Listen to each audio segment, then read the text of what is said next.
I love you. I love you too. We all want everlasting love, but some relationships have an expiration date. What fury lurks inside this tomboy? The stabbing made it so much more personal. Why does an excited fiancé turn into bridezilla? She was a walking time bomb. And when a meek woman finally loses control, watch out. He's saying, I dare you to do it. Go on, I dare you. These deadly women think they've found true love, but their men won't make it forever and a day.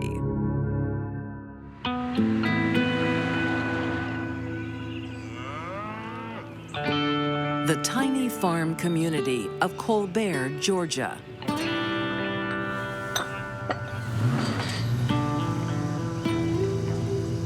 It's like the law's after you. Lucky me. 38-year-old weightlifter Doug Benton doesn't mind a brush with the law. His new girlfriend is Deputy Sheriff 35-year-old Tracy Forson. Tracy's personal license plate was too tough to.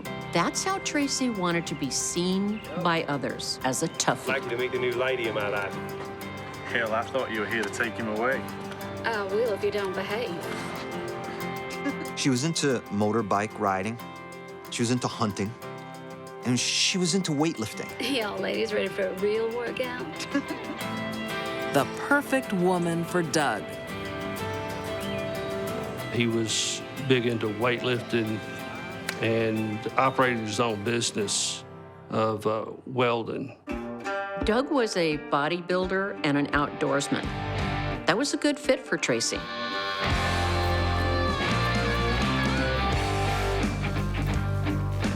Doug shares his toys with his new love, even his precious Harley. She was more of a tomboy. She was more into the things that men do. Doug had a Harley-Davidson motorcycle. He and Tracy would ride together.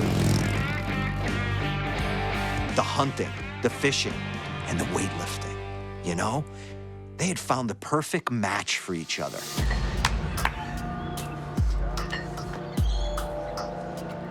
There's just one thing Tracy wants to change. Are you okay?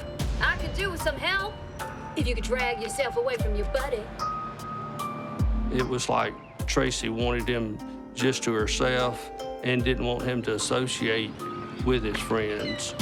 What's wrong with you? I thought we were spending some time together. Hey, it's fine. I should get going anyway.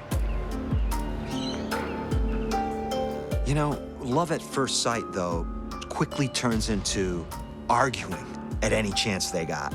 Oh, hey, Joe. It's okay, Doug. I'll catch you later.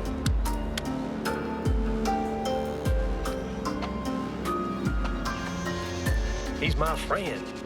I'm your woman.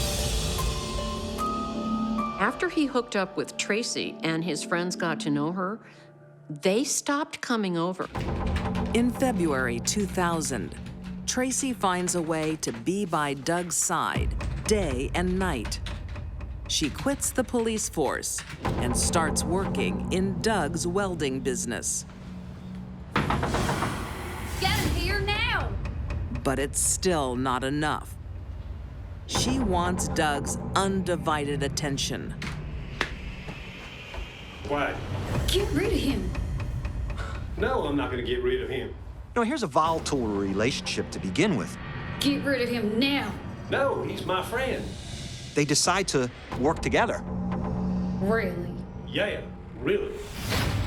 Is this a recipe for a disaster? If Tracy doesn't get her own way, she retaliates. Tracy would delete information off the computer to get back at Doug, to hurt his business, because she ultimately was the one that was operating the computer. Get out of there! Tracy had to have known how Doug would react. That kind of behavior screams, it's fight night. Tracy! God! She runs outside and tries to kick over his Harley.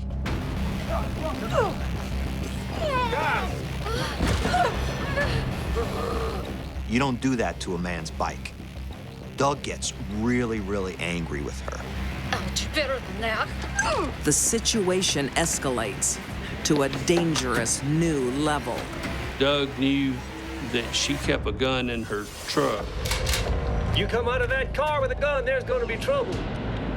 This relationship is like a powder keg with sparks flying. There's two guns involved.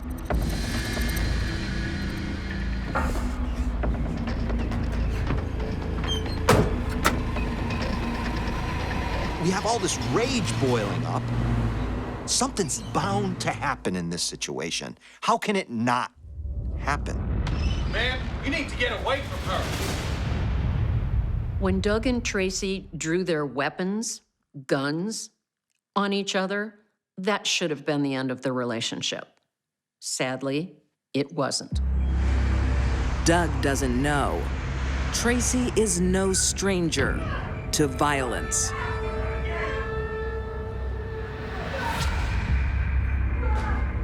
Tracy Forson loved men. She also loved to beat them up. Tracy hit one of her previous boyfriends with a baseball bat. Tracy Forson didn't see a romantic relationship between two people as a union of souls as much as she did an opportunity for her own destruction derby. After being together for 8 months, Doug's over her wild ways. Hello? I'm coming over. I just want to talk. No, Tracy, you're not. I just want to talk. No, Tracy. It's over. He calls it quits.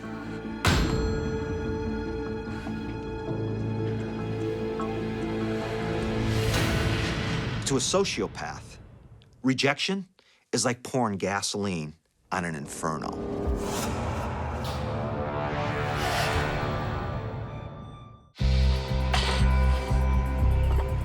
Colbert, Georgia, when 38-year-old Doug Benton breaks up with his girlfriend, Tracy Forson.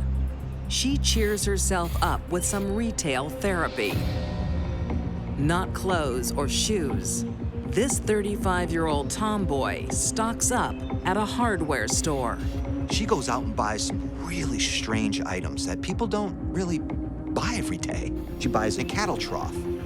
She took cans of camouflage spray paint and sprayed the trough. She bought 10 80-pound bags of concrete. She bought a shower curtain. And you gotta ask yourself, what the hell is Tracy planning?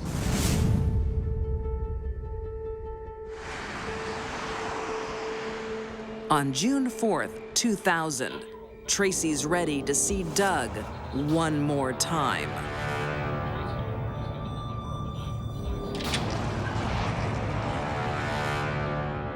She comes into the house, he's sleeping on the couch.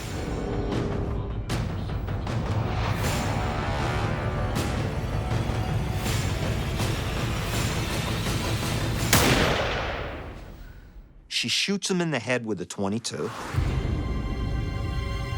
But Doug isn't dead, just defenseless. He'd be bleeding from the top of his head where the bullet entered. He would be inhaling blood into his lungs. It would take him minutes to stop breathing.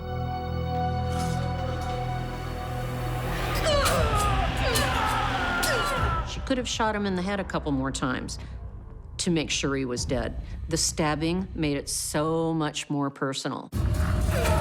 She stabbed him in the buttock, in the abdomen, and in the leg. Since his heart is still beating, all of those wounds would continue to bleed. Doug finally succumbs to his injuries. Now Tracy, the police officer, goes into action to cover her tracks.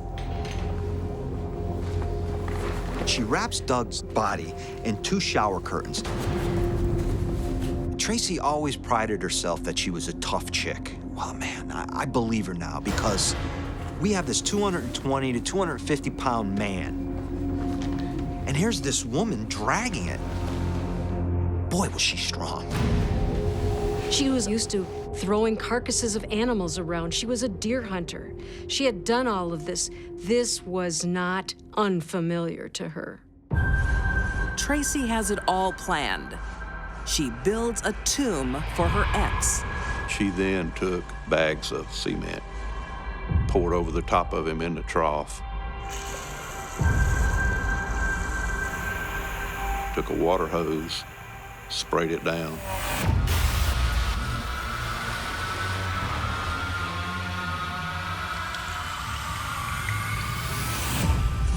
She puts peat moss on the top, and then she sits around and she waits for it all to dry.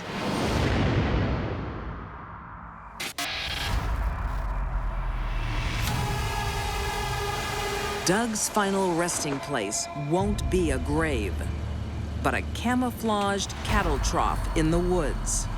She has this body in the cattle trough, and she hooks a rope up to it, and then she just drives off to pull it off the back. Bang!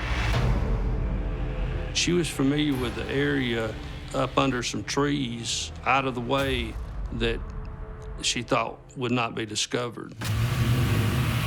Tracy's method of getting rid of Doug's body was extremely difficult and physically demanding.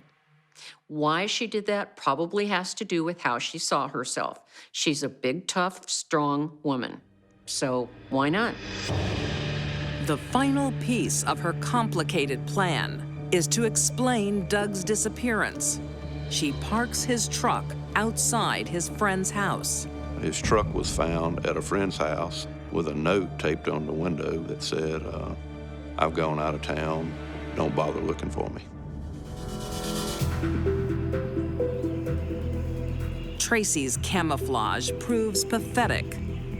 It's easily spotted by the first person that comes across it 2 weeks later.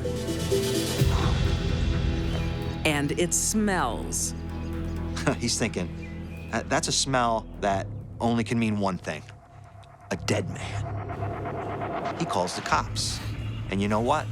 The dominoes begin to fall.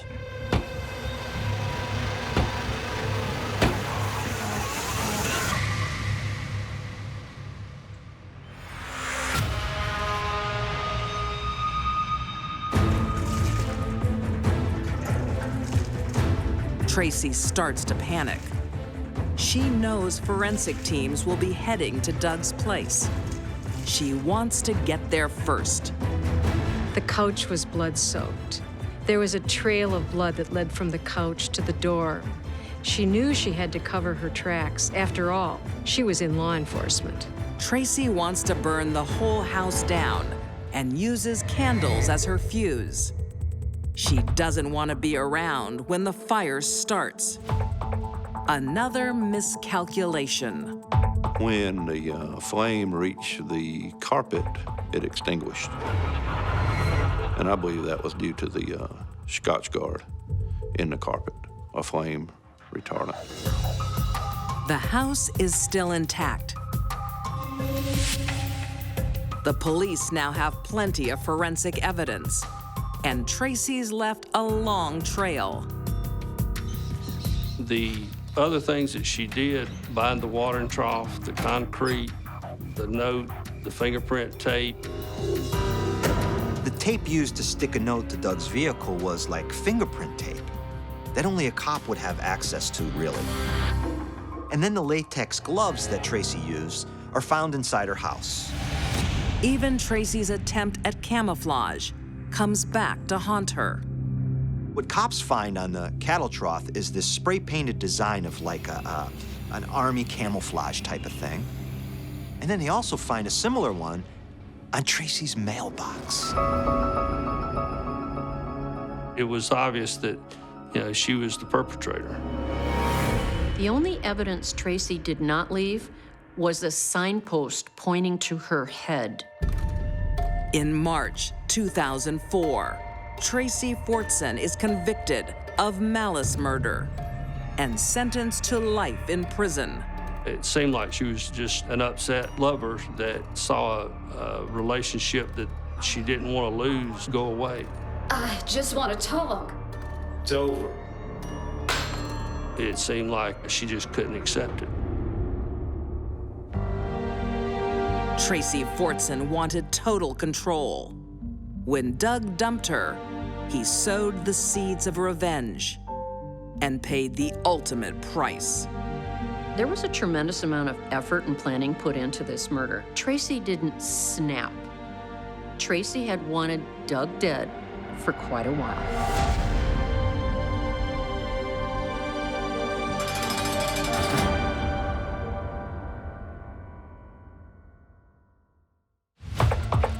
No!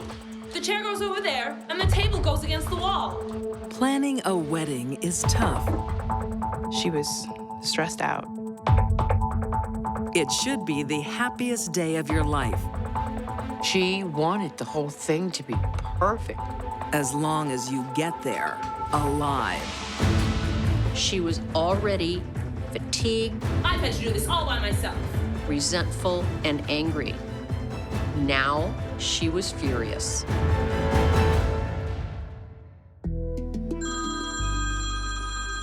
When your boyfriend lives across the country, a relationship is hard. Hello.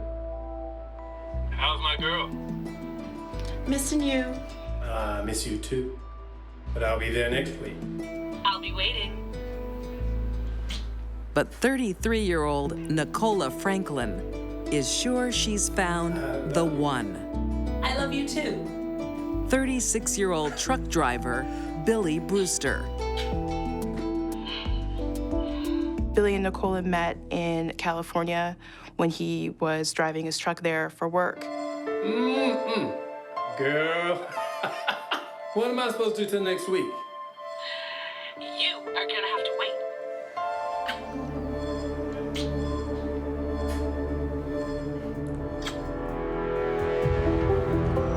They live miles apart. She is in California, Billy in Pennsylvania. So Nola makes the big move. Nola left California, where she had grew up her whole life, and moved to Whitehall, Pennsylvania. She left her extended family, left her mother. So it was a big move for her. Girl, it ain't cold. What you talking about? Come on. It is if you're a California girl. And it's a big change for their children. Nola had a child from her previous relationship, and Billy had a child from her previous relationship. They seem to get along. Oh, we're so blessed. Her son, his son, and they all lived under one roof. The families blend perfectly. It looked like a very good match. Billy was ready to adopt Nola's boy. He wanted them to be a complete, nice family together. The future looked very positive. Their family is complete when they have a baby of their own. He's gonna be a football player. BJ the linebacker. Everybody thought Billy and Nola had a great relationship. They seemed to be happy. There's just one little problem. He would come home from work, he would consume alcohol to a point that would make him angry and disrespectful to her. And I walked up to him and man, why you living on my truck? What's wrong with you? You've had enough. Oh, give me a break. Nola said that their relationship was good, and the only time that they had troubles was when Billy drank too much. If you don't stop drinking, I'm gonna leave you. Nola puts her foot down. Okay, I'm going to bed. Billy has to decide between his drinking and his future. He had scaled back his drinking, and they were doing well. He was willing to do what needed to be done to support a family.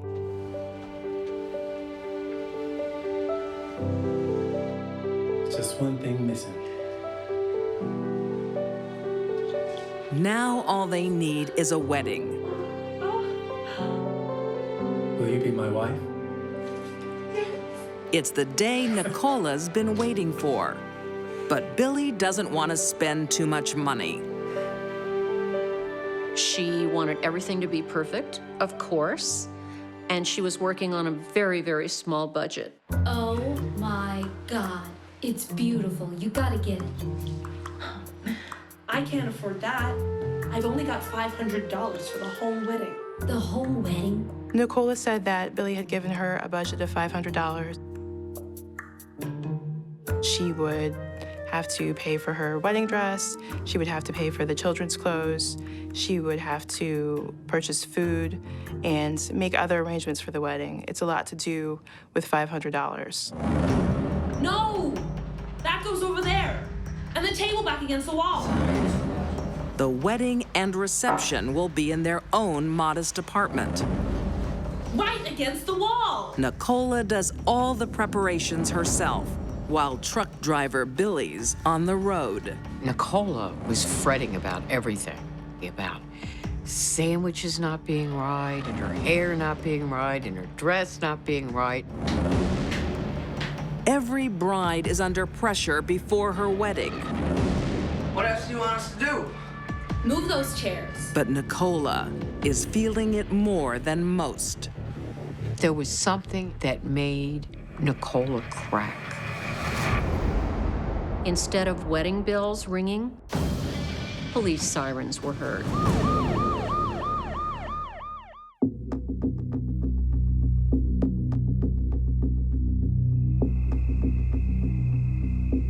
Whitehall, Pennsylvania.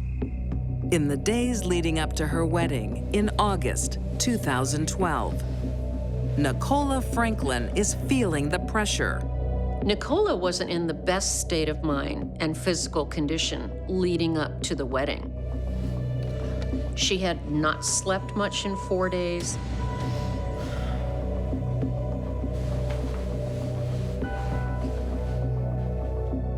She was a walking time bomb from sleep deprivation.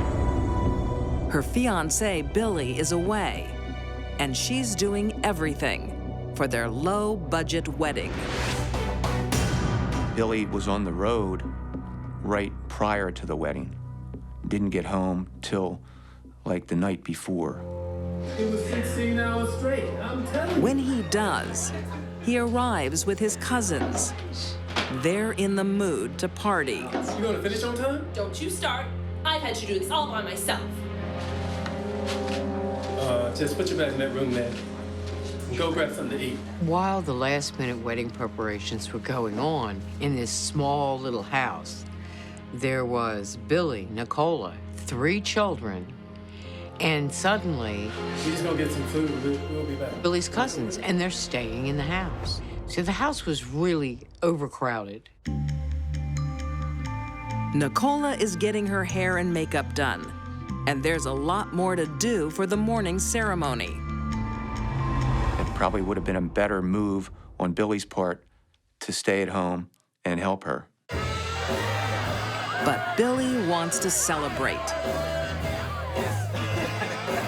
I want the curls to be tighter.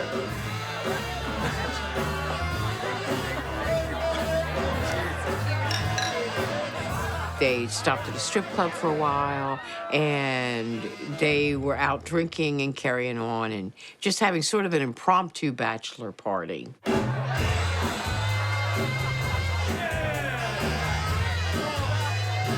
Previously, he had been a heavy drinker and that he had scaled back his drinking. Some of the behavior that he had exhibited in the past resumed that night.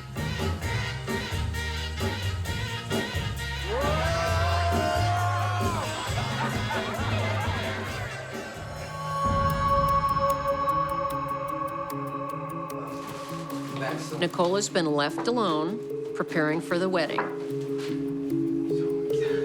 When Billy finally returns home, it's to a frosty welcome. You guys eating yet? No, not yet. Nicole, they gotta eat. Go get him something. I can't do everything by myself. Billy and his cousins come home and everybody's too drunk to drive, but Billy wants food. Well, you're gonna have to drive me. That leaves Nicola. She was already fatigued, resentful, and angry. Now she was furious. Have you got money? No, what happened to the money I gave you? Are you kidding me? An argument ensued between the two of them. You're drunk! I'm not drunk! Nicola thinks Billy is about to ruin the best day of her life. Billy, who in Nicola's eyes was drunk, grabbed her face. Her eyelash fell off that she had gotten done when she had her makeup done. To make matters worse, Billy, who's very intoxicated, wakes up their 1-year-old baby. That's the straw that broke the camel's back. Nicola calls 911. My boyfriend just beat me up. He's been drinking. I'm not drunk! It's like the perfect storm. I'm gonna kill him! Nicola could have walked away from Billy when he was being difficult and calling her names. I'll whip your ass! Are you out of your mind? She could have gone into the bedroom, closed the door, and that would be that. She chose not to. You are overreacting. Nicola lost it. What you gonna do with that? Billy tries to calm his wife-to-be. He had his palms up and he was saying, is this really what you want to do? You wanna die tonight? Say what? I said you're gonna die tonight. Oh. You're gonna die! Well, still on the 911 call, Nicola says to Billy, do you want to die tonight? Do you want to effing die tonight? You're gonna die! Do you hear me? Are you out of your mind? She ceased being the loving bride-to-be of Billy. Put the knife down. Better get out of my way or I'll stab you too. Put the knife down. And suddenly, she was this shrew-like avenging spirit Are you out of your mind? lashing out at him.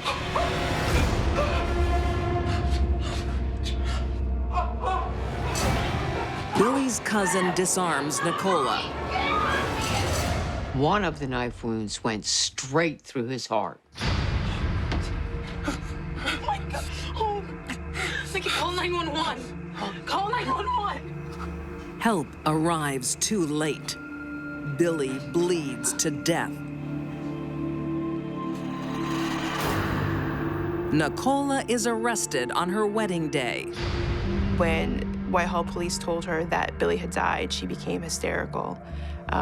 She started screaming and crying and saying that she would still marry Billy.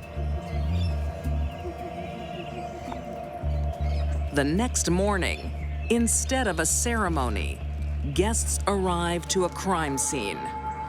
And Nicola is behind bars. I've never heard of a situation where the groom spent the night in the morgue while the bride spent the night in jail. It's a crime no one can understand. A loving relationship destroyed. All because of the pressure of a wedding. I guess Nicola was the ultimate bridezilla. The court has no sympathy for Nicola's frustration. In 2013, she is convicted of first-degree murder and sentenced to life in prison. The prosecutor said, you have a bad day, you go home and you regroup. You don't have a bad day and kill someone to make yourself feel better. For most women, their wedding is one of the happiest days of their lives. But Nicola leaves 2 orphans and 2 devastated families who had every reason to think it would be a perfect union. There's no criminal history of Nicola being involved in violence. However, now Billy's dead and she's in prison.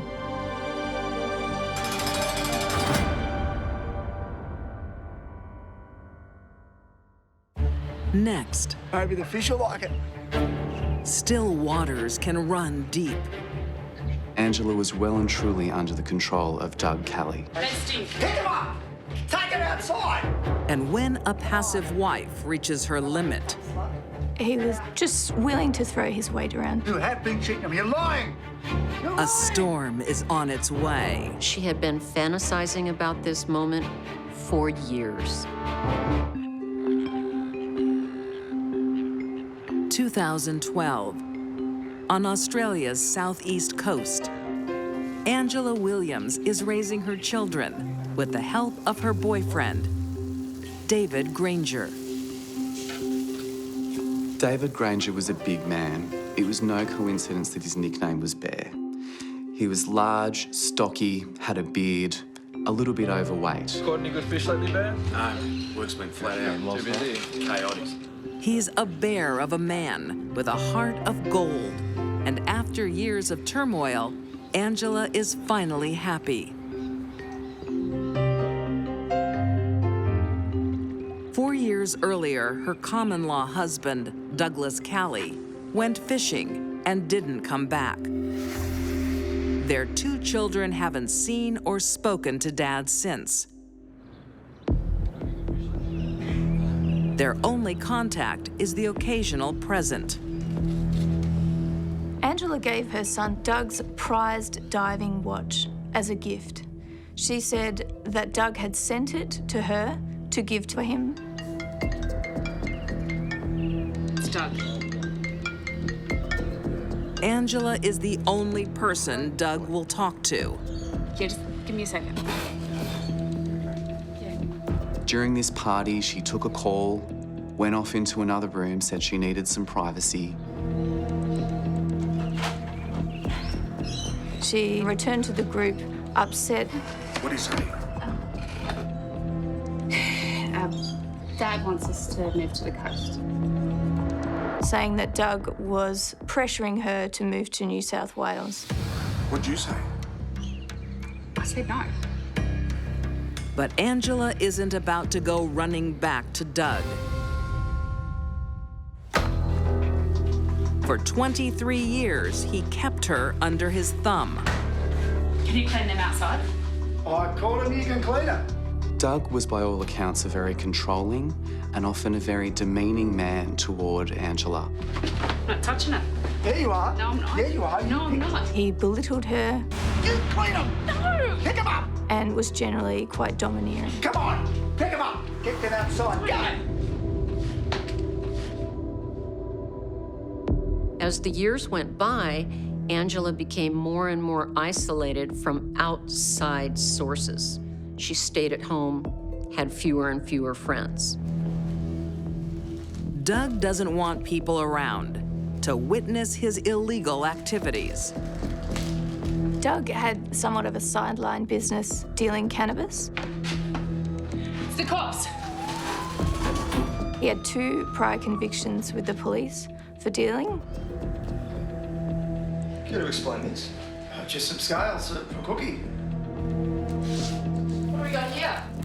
When the police bust him a 3rd time, he tests his power and control over Angela. That's mine. And Angela submits. When he was caught, actually asked Angela to take the rap for him.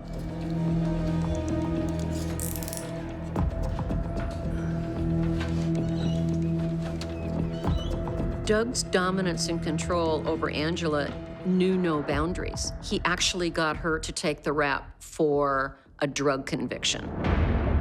She escapes a jail sentence, but life isn't easy. There's always one shoulder Angela can lean on, David's. He's Doug's best friend. They used to go fishing together 2, 3, 4 times a week. And by all accounts, were very close. It's not unusual for battered wives to become emotionally close to a friend of their abuser, whoever is close by, any port in the storm.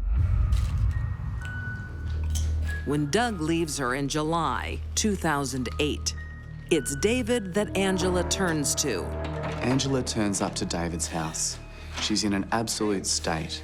She's crying, she's overwhelmed. It's Doug. He's gone. gone. Where'd he go? He left me. She tells David that Doug's left her. It's all right, it's all right. She poured her heart out. How upset she was that Doug had left her. Can me and the kids stay here? Of course.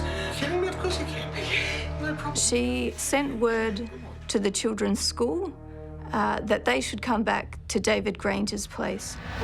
It doesn't take long for Angela to move on. Within weeks, Angela and David begin to form a romantic relationship. The two fell in love and began spending a lot of time together. She seems to have found her Prince Charming. She'd settled into her new life, and she was happy. But there's no fairy godmother in this tale. Angela has a dark secret. And she's the only one that knew it.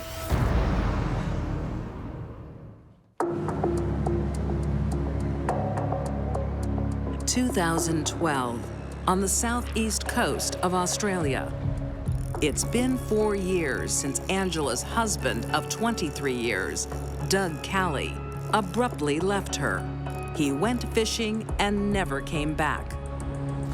Now she is moving on with his best friend, David Granger. Hey! Get out of the garden! Hey, settle down. They're just having fun. But all is not quite right with Angela. Angela would never let the children play in the backyard.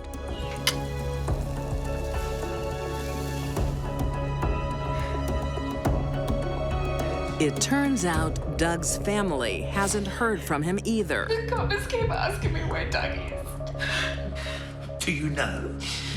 Doug Calley's family were always suspicious about the circumstances. His father registered him as a missing person.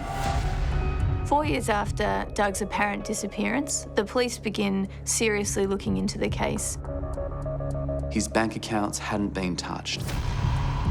He hadn't made a single word of contact with anyone. Angela was still maintaining her story that Doug had left and moved to New South Wales. But when Doug's family convinced the police to inspect Angela's home, secrets are exposed. They found a blood stain in the main bedroom. It changed everything. Everyone is about to find out what skeletons are buried in Angela's past.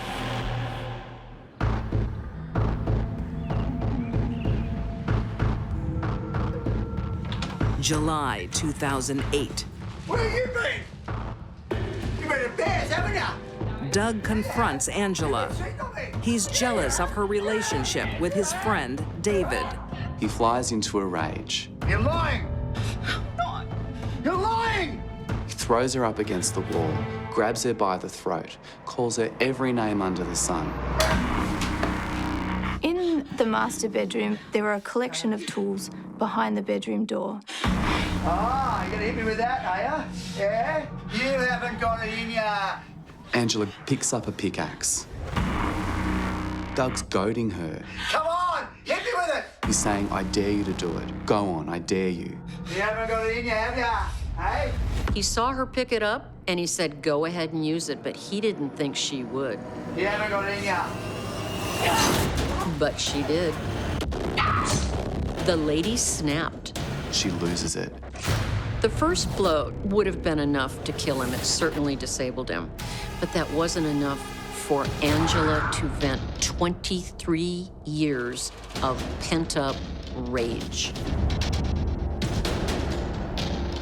She had been fantasizing about this moment for years. Doug's injuries are horrendous.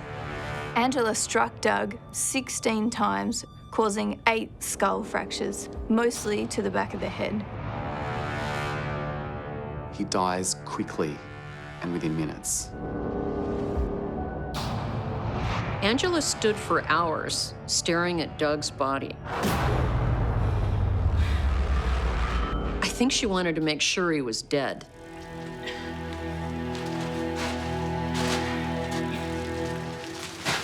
Angela has a dead husband on her hands. and her freedom to protect.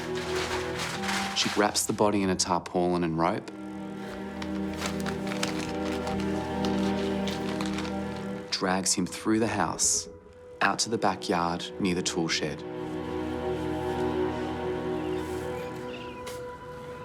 Buries it in a shallow grave in the backyard. There was a lot of determination there. She knew what she had to do and she did it. And then the cover-up starts.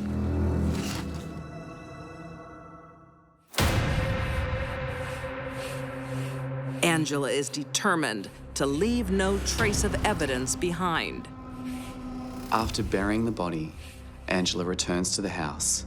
She takes the bloodied sheets and disposes of them, and the bloodied mattress. She cleans the blood off the floor and leaves the house.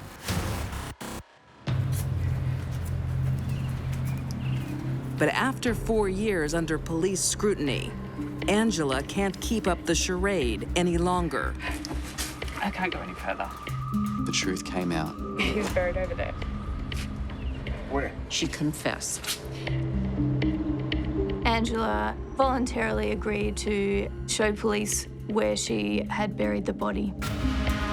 Angela told the police she didn't know the effect that hitting him with an axe would have. One doesn't pick up a heavy object and swing it at someone's head unless they intend to do harm.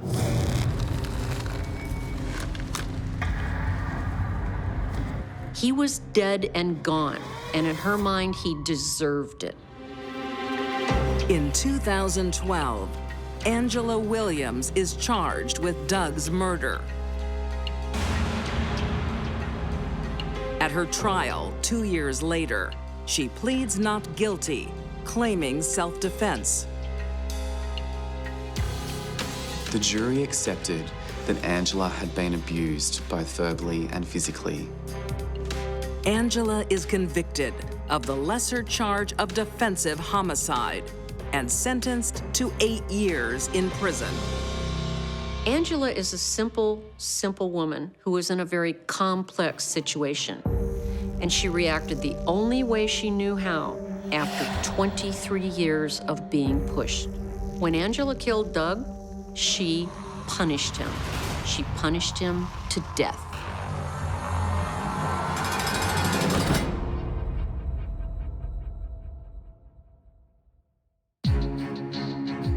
These deadly women couldn't go the distance.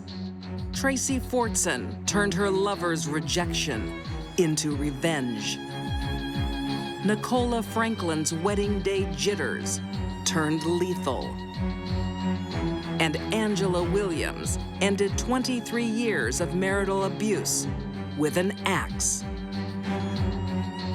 Their loves weren't made to last forever and a day.